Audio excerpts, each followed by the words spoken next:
لہم اور کہا ان سے نبیہم ان کے نبی نے ان آیتن بے شک نشانی ہے ملکی اس کی بادشاہت کی ان یہ کہ یاتیکم آئے گا تمہارے پاس التابوت وہ صندوق فی سکینتی کہ اس میں تسکین ہوگی من ربکم تمہارے رب کی طرف سے۔ میننگس کو دیکھ لیتے ہیں پہلے ہم اس آیت کے۔ علی نبیہم نبی انبیاء کرام سکینت و سکون اور تسکین اور کہا ان سے ان کے نبی نے بے شک اس کی بادشاہت کی نشانی یہ ہے کہ آئے گا تمہارے پاس اس کے عہد میں وہ صندوق کہ اس میں ہوگی تسکین تمہارے رب کی طرف سے۔ یعنی جب وہ بادشاہت میں اختلاف کر رہے تھے کہ یہ بادشاہ ہمارے پہ کیسے بن سکتا ہے، تو اللہ تعالیٰ نے پہلے تو ان کو جواب دیا کہ وہ اللہ تعالیٰ کے نزدیک جو بادشاہ بننے کا کرائٹیریا ہے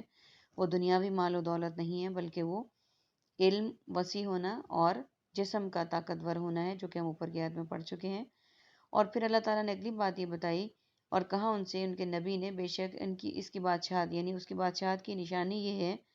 کہ ان کے دور میں تمہارے پاس وہ صندوق آئے گا جس میں تسکین ہوگی تمہارے رب کی طرف سے، یعنی کسی صندوق کی بات ہو رہی ہے جس میں کہ کہا گیا ہے کہ اس میں سکون ہوگا، اطمینان ہوگا، تسلی ہوگی۔ ابھی ہم اس آیت کو مکمل کرنے کے بعد دیکھتے ہیں کہ کون سے صندوق کی بات ہو رہی ہے۔ وبقیتن اور باقی ماندہ مما تارا کا اشیاء میں سے جسے چھوڑا آل موسیٰ آل موسیٰ و آل ہارون اور آل ہارون نے تحملہ اٹھا لائیں گے اسے الملائکۃ فرشتے انہا بے شک فی ذالکا اس میں لآیتن یقیناً نشانی ہے لکم تمہارے لیے ان کنتم مؤمنین اگر تم سب مومن ہو، یعنی اگر تم مومن ہو بات کو ماننے والے ہو تو اس میں نشانی ہے تم سب کے لیے۔ آئیے آگے دیکھتے ہیں اس کو، میننگس کو پہلے دیکھ لیتے ہیں۔ بقیہ باقی، بقایا، مما من جانب، من حیث القوم ماحول اور ماجرا، تارکا ترکا تارک اور متروکا، تحملہ حمل نقل و حمل اور حاملہ، مؤمنین حمل مومن ایمان اور مومن اور امن والا۔ یعنی اس آیت میں یہ واضح الفاظ میں کہہ دیا گیا کہ تمہارے پاس جو آئے گا صندوق سے مراد یہ ہے کہ یہ صندوق وہ والا تھا جس میں کہ حضرت ذکر کیا گیا حضرت موسیٰ علیہ السلام اور حضرت ہارون علیہ السلام کی وہ چیزیں تھیں جو کہ جنگ میں یا اس طرح کے معاملات میں ان کی قوم اپنے پاس رکھتی تھی برکت کے لیے، تو وہ اس جنگ میں ضرور وہ فاتح ہو جاتے تھے۔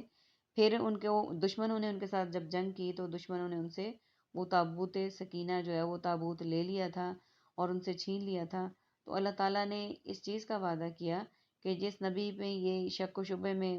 ہو رہے ہیں کہ طالوت ہمارے پہ بادشاہ نہیں بن سکتا اور یوں ہے اور اس طرح، اور اللہ تعالیٰ نے نشانی بتائی کہ ان کی بادشاہت میں تمہارے پاس وہ تابوت آئے گا جس میں کہ حضرت موسیٰ علیہ السلام کی چیزیں باقی رہنے والی اور حضرت ہارون علیہ السلام کی وہ چیزیں ہوں گی، اور وہ تابوت جو ہے وہ کوئی عام بندہ نہیں لائے گا بلکہ وہ فرشتے اللہ تعالیٰ کے حکم سے اٹھا کر لے کے آئیں گے۔ اور وہ تابوت آنے کے بعد اور اس میں موجود چیزیں آنے کے بعد تمام لوگوں کو آپس میں تسلی، سکون، مطمئن اور اس طریقے سے اطمینان ان پہ ہوگا کہ وہ جنگ میں صحیح طریقے سے شامل ہو سکیں گے اور جنگ میں حصہ لے سکیں گے، اور جنگ میں حصہ لینے کے بعد وہ انشاءاللہ اللہ تعالیٰ کی مدد سے وہ فاتح پائیں گے، فاتح قرار پائیں گے، اور فتح ان کے لیے مقدر کر دی گئی ہے، لکھ دی گئی ہے، اور یقیناً نشانی ہے تمہارے لیے اگر تم مومن ہو۔ یعنی جب ہم اللہ تعالیٰ نے تمام نشانیاں بتا دیں، تمام علامات بتا دیں کہ وہ تابوت اس طرح کا ہوگا، اس میں یہ چیزیں ہوں گی، وہ فرشتے اللہ تعالیٰ کے حکم سے اٹھا کر لائیں گے،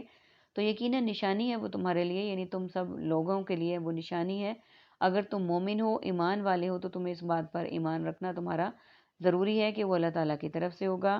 اور اللہ تعالیٰ کے حکم سے ہوگا، اور اس نبی کی باتیں مانتے ہوئے تم لوگ